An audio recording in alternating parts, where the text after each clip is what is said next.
അവരെ നമസ്കാരം. കണ്ടതും കേട്ടതും എന്ന നമ്മുടെ ചാനലിലേക്ക് സ്വാഗതം. ഞാനിന്ന് നിൽക്കുന്നത് കന്യാകുമാരിയിലാണ്. എൻ്റെ അച്ഛൻ്റെ ചിതാഭസ്മം നിമഞ്ജനം ചെയ്യാൻ വേണ്ടി ഞാനിവിടെ എത്തിയതാണ്. ഇന്ന് കർക്കിടക വാവ് ദിവസം കൂടെയാണ്. ഇതാ ഭക്തന്മാർ ആ കർമ്മത്തിൽ മുഴുകി കടൽക്കര മുഴുവനും ഇങ്ങനെ കൂടി നിൽക്കുകയാണ്.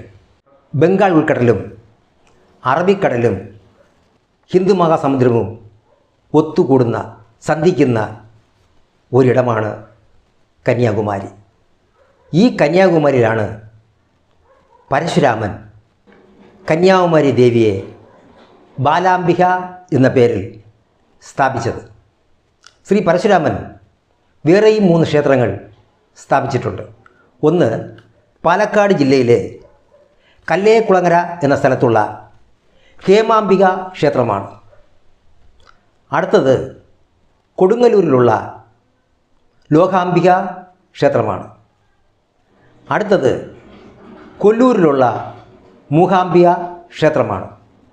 അങ്ങനെ ബാലാംബിക, ഹേമാംബിക, ലോകാംബിക, മൂകാംബിക എന്ന 4 ക്ഷേത്രങ്ങളും പരശുരാമൻ സ്ഥാപിച്ചതാണ്. പരശുരാമൻ വേറെയും പല ക്ഷേത്രങ്ങളും സ്ഥാപിച്ചിട്ടുണ്ട്. അദ്ദേഹം സ്ഥാപിച്ചത് 3ആയിട്ട് പകുത്താണ്: മലനാട്, ഇടനാട്, കരനാട്. മലനാട്ടിലൊക്കെ ശാസ്താവിനെ സ്ഥാപിച്ചു. എരുമേലി, അച്ചൻകോവിൽ, ആര്യങ്കാവ്, കുളത്തൂപ്പുഴ, ശബരിമല ഈ ക്ഷേത്രങ്ങൾ സ്ഥാപിച്ചത് പരശുരാമനാണ്. ആകാശത്ത് നിന്ന് നോക്കിക്കഴിഞ്ഞാൽ ഈ 5 ശാസ്ത ക്ഷേത്രങ്ങളും ഒരേ ദൂരമാണ്. അടുത്തത് ഇടനാട്.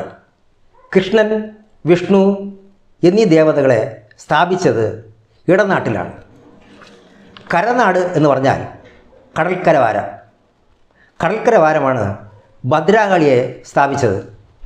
ഈ കന്യാകുമാരി, മണ്ടക്കാട്, കൊടുങ്ങല്ലൂർ, കൊല്ലങ്കോട്, ആറ്റുകാൽ ഉയരത്തിൽ നിന്ന് നോക്കിയാൽ ഈ ദേവീക്ഷേത്രങ്ങളെല്ലാം കടലിൻ്റെ കരയ്ക്കടുത്തായിരിക്കും വരുന്നത്.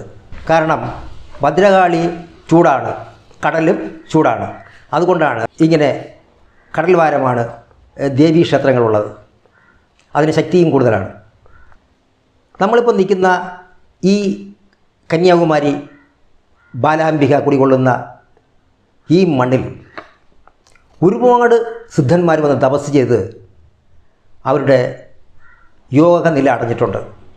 ചട്ടമ്പി സ്വാമികൾ, നാരായണ ഗുരുസ്വാമി, അയ്യാസ്വാമികൾ, മായിയമ്മ, വിവേകാനന്ദ സ്വാമികൾ, ഇങ്ങനെ നിരവധി സിദ്ധന്മാർക്ക് ഒരു മുക്തിനില അടഞ്ഞത് ഈ കന്യാകുമാരിയിൽ വെച്ചാണ്. വട ഇന്ത്യയിൽ ഹിമാലയം എത്ര പ്രാധാന്യമോ അതുപോലെ തന്നെ കന്യാകുമാരിയും വളരെ പ്രാധാന്യമാണ്. ഈ ജന്മം ഇവിടെ വന്ന് ഒന്ന് ദർശനം നടത്തി പോകുന്നത് ഈ ജന്മത്തെ മഹാപുണ്യമായി എല്ലാവരും കരുതണം.